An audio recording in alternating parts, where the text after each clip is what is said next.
Hello everybody, I'm here with Miss Charlotte and Miss Sophie. They're twinning it out in their little dresses today.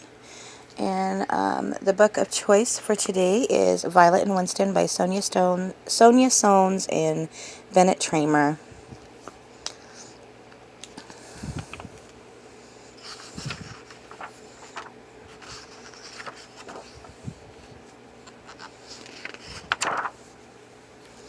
The Noisy Eater.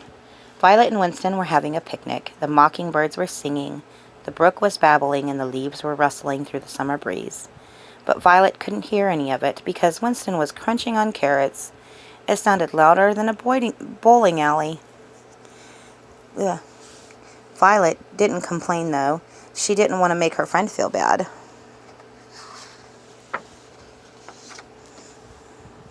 Violet had to do something to drown out the racket, so she started eating peanut brittle. The peanut brittle sounded delicious, Winston said. Can I please have a piece? Uh-oh, Violet thought. But he'd asked so nicely, how could she say no?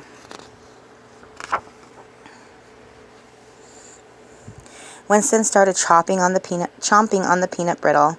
Now it sounded like a billion bowling alleys. Violet winced and squirmed. She gritted her teeth, but she finally had to stick her fingers in her ears. Violet, why are your fingers in your ears? Winston asked. What? Said Violet. I can't hear you. My fingers are in my ears. Violet, Winston shouted. Take your fingers out of your ears. Violet took her fingers out. I'm sorry, Winston, but you were eating so loudly it was giving me a headache. Why didn't you say so? Winston said. I promise I won't make any more noise. There's no food left anyhow, said Violet. I know, said Winston. I can't talk, guys. That will make it easier for me to keep my promise. And for the rest of the afternoon, the two friends sat together quietly and listened to the birds and the brook and the rustling leaves. Until Winston fell asleep.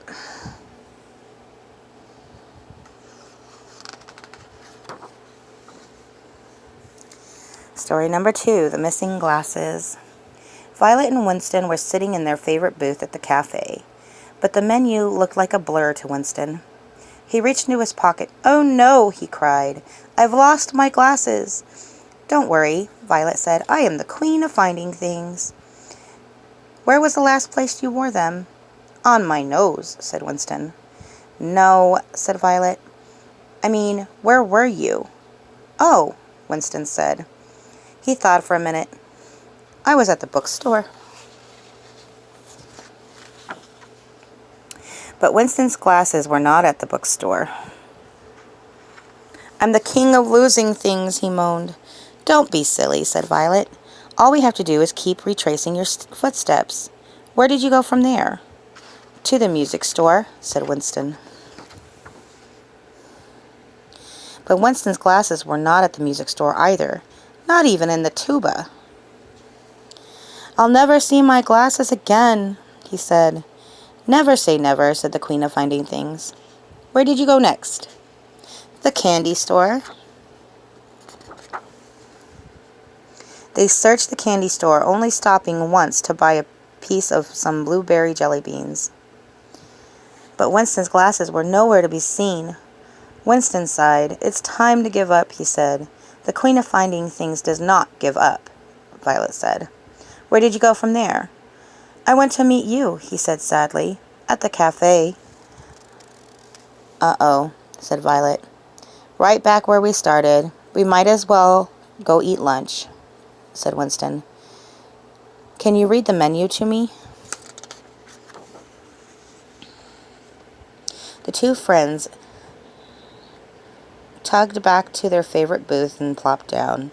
Ouch, Violet said. What's wrong? Said Winston. I sat on something, said Violet. She reached underneath herself. My glasses, cried Winston. You are the queen of finding things.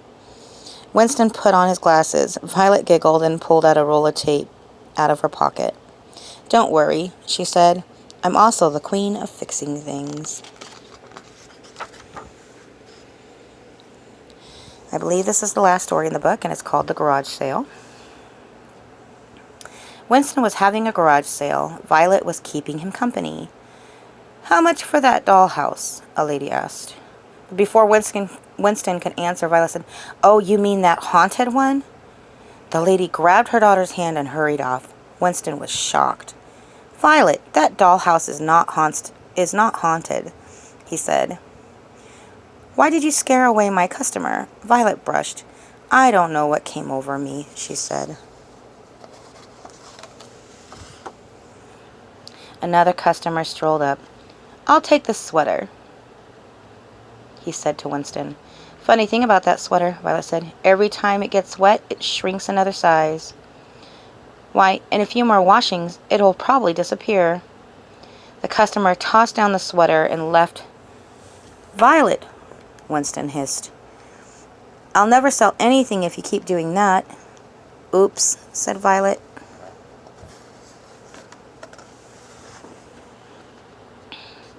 "How much for this mug?" a lady asked. Winston just was about to answer when Violet struck again. "Oh, that mug? Cursed," Violet said.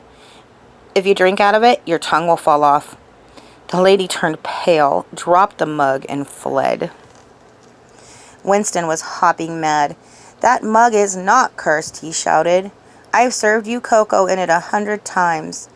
"I know," Violet said, quivery. "That's why I couldn't stand to see you sell it." "What do you mean?" Winston said. "I have too many fond memories of that mug," Violet said. "And that sweater, you were wearing that the day we met. And how could I say goodbye to that dollhouse? You and I built every room of it together."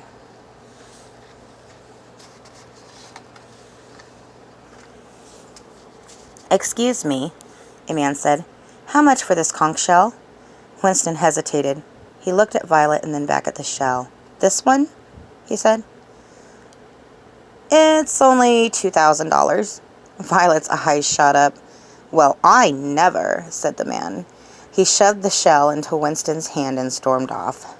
"Violet," Winston said, "remember when you showed me how I could hear the ocean if I held this conch shell to my ear?" "Of course I do," she said, smiling at him fondly.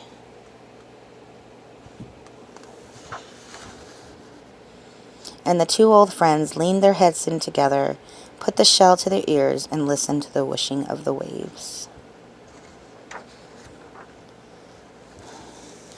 So sometimes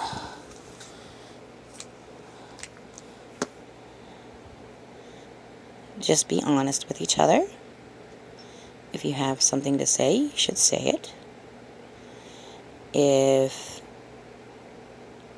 you have memories with somebody, little things can remind you of memories.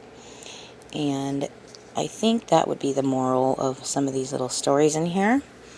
And I hope you guys enjoyed this. And I may be doing another one today. You might get 2 books today, guys. All right.